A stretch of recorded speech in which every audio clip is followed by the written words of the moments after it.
Well, welcome to part 9 of 1 in a Million. We've gone over a lot of the things, and of course in this one I'm going to play the last recording. It's when I tried to contact Dan at the VA, and then I'm going to try and demonstrate how well someone can walk when half the nerves in their lower body are gone and the other half function at 50%. And of course, you know, the truth then is they're random. It's not like you just have all your nerves. You have some nerves that are still reacting. So every step is like a first step for me. And a lot of times it gets really painful. It gets into my hips because I don't walk that much. Obviously, I can't. Okay. And then we'll kind of move forward real quick.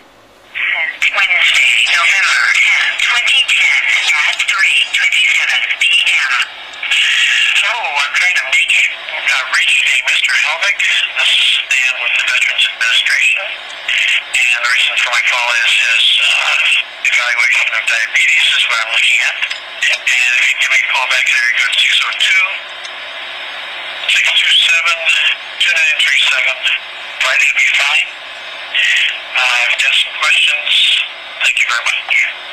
Now we know that that's Dan's number at the VA. So now we're going to move forward, and this is after I talked to Jill Anderson, and she tells me that I didn't talk to Dan. Nothing ever happened. So I'm going to call Dan and find out what's going on. So today is January 25th, 2011, and I'm going to give Dan a call. And I need to pull up that number, plus I wanted to go ahead and save that for prosperity as well. And we'll see what Dan has to say, because the DAV is telling me that I never talked to him. So I have to see just how it works. Can I help you? I need to speak with Dan, please. Sorry, he's not here. He's not here today, or? I'm sorry? He's not in today? I don't think he works here anymore. I'm not sure, though. I just started. Oh. I don't know who he is. Okay, well this is the number I had for him, so... This used to be his number, but like I said, I think he retired, but I'm not sure. Oh. Oh, do you have his last name? Do you know his last name? No, I don't. Okay. As far as you know, he's no longer with the VA? Yes, as far as I know. Okay, well thank you. Sure. Bye. Well, it's kind of like if you deal with my case, you don't keep your job very long. So, what to do, huh? So, it's 12/23, January 25th, 2011. We'll end this one now. A gentleman by the name of Dan at the Veterans Administration, who's working my case, and tells me he has worked the case. You heard him. And then I go to the VA, a DAV, and Jill looks up the records. That's all she can do, and she says no, it's been ready to be worked since October, but it hasn't been. And we all know it was. And then the next thing that and you're talking to her in January. And then you decide, I should call Dan and find out, what's going on here. He seemed like an honest guy, but Dan no longer works for the Veterans Administration. And then you get some young lady that doesn't even know where she works. I think it's Linkletter and Klutz or whatever she said when she answered the phone. Let's take a walk.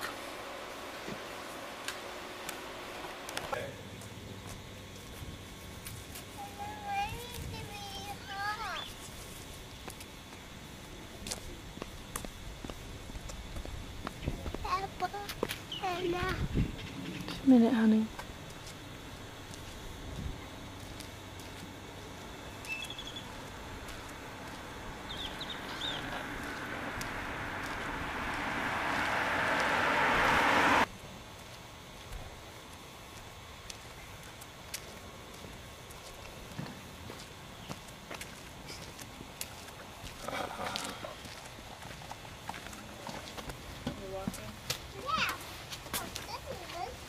Yeah, Grandpa's game.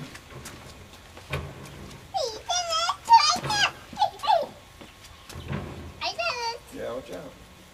Keep going.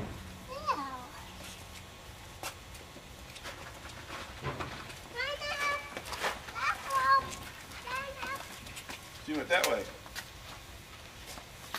See, that is up there.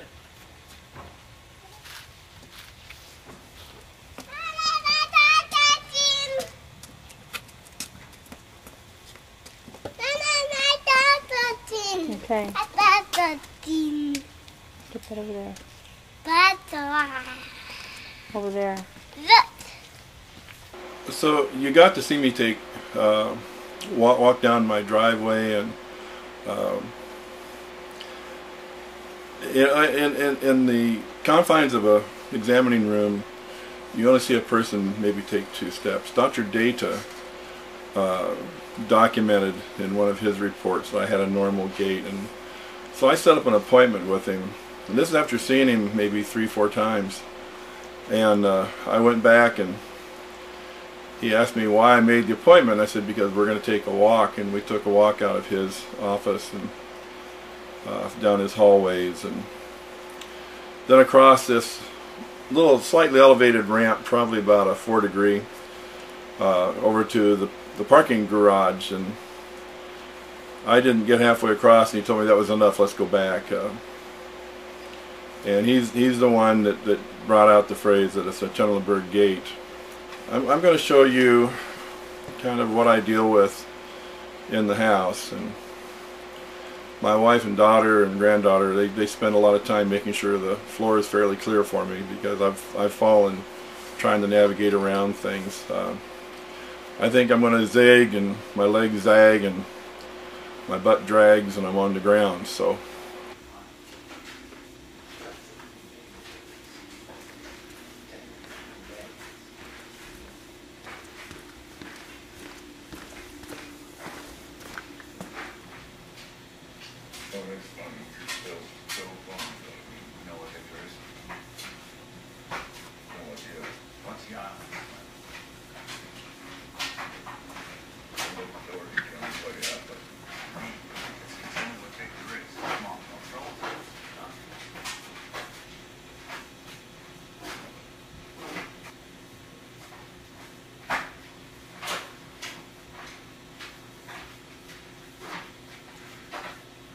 anytime I've been sitting for a while, it's difficult to get up, and then since the balance doesn't work, I'll have to try and regain composure would be the proper word, so I can start to walk. So.